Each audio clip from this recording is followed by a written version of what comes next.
Josh, what do you find the most interesting about the history of China? That is a very good question, because there's so many interesting things about China, but I find the story of the Qin dynasty to be the most interesting.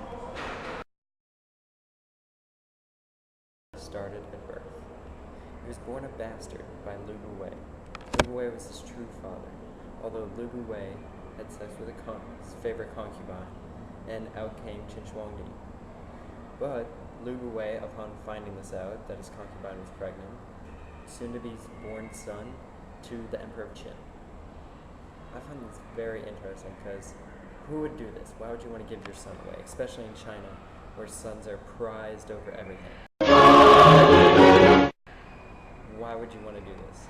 I think Lu Buwei was scheming up some kind of plot to implant his own seed as the Emperor of China, which of course succeeded, because Qin Shuangdi went to become one of the more successful leaders in Chinese history, leading one of the most powerful dynasties ever created, even though it only lasted for 16 years, but still one of the most powerful.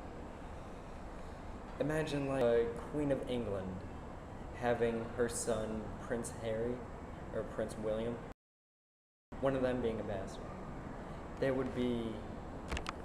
You would be able to like say, oh, they can't take the throne, they're a bastard, they're not a true son. Which explains why Qin Shuangdi went to the great extent to prosecute his father once he found out the truth. Once Qin Shuangdi found out the truth, he banished his father and banished his mother, and people criticized him for this, but you can't leave them around. They lied to you, they gave you away, and people are yelling at you for it. Would only hurt his dynasty, and if he would have kept them there, it would have led to another warring states period, which Qin Shuangdi fought so hard to bring together and unify China. He didn't want to see his creation fall down into the ashes after only 16 years of unification. And also, when the scholars would be protesting and studying Confucianism, it's okay. It's not okay if he's prosecuting people if they're just studying Confucianism, but they're spreading word that can harm the dynasty. Again, he doesn't want the dynasty to split, which is why he set up a harsh rules of legalism to solve the problems of the former Zhou, the Achilles heel of the Zhou, which was feudalism.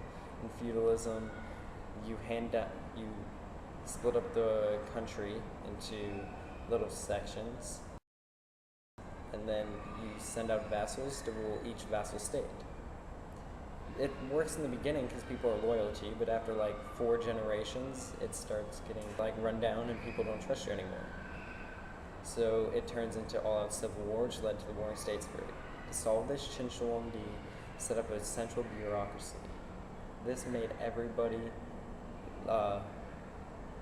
this made the central government more powerful, and so to quell any unrest that became, or any like rebellion that would demise, but it was this legalism and harsh laws that led to the demise of Qin Shuangdi. Aww.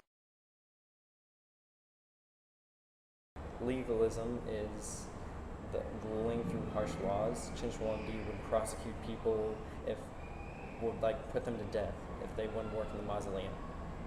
If they violated a law, you'd be sent to 8 months to a couple years working on the Great Wall.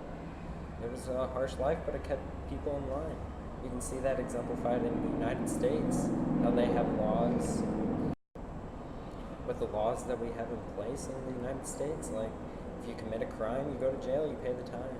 So why do people criticize Qin Shuangdi for trying to bring order to his country?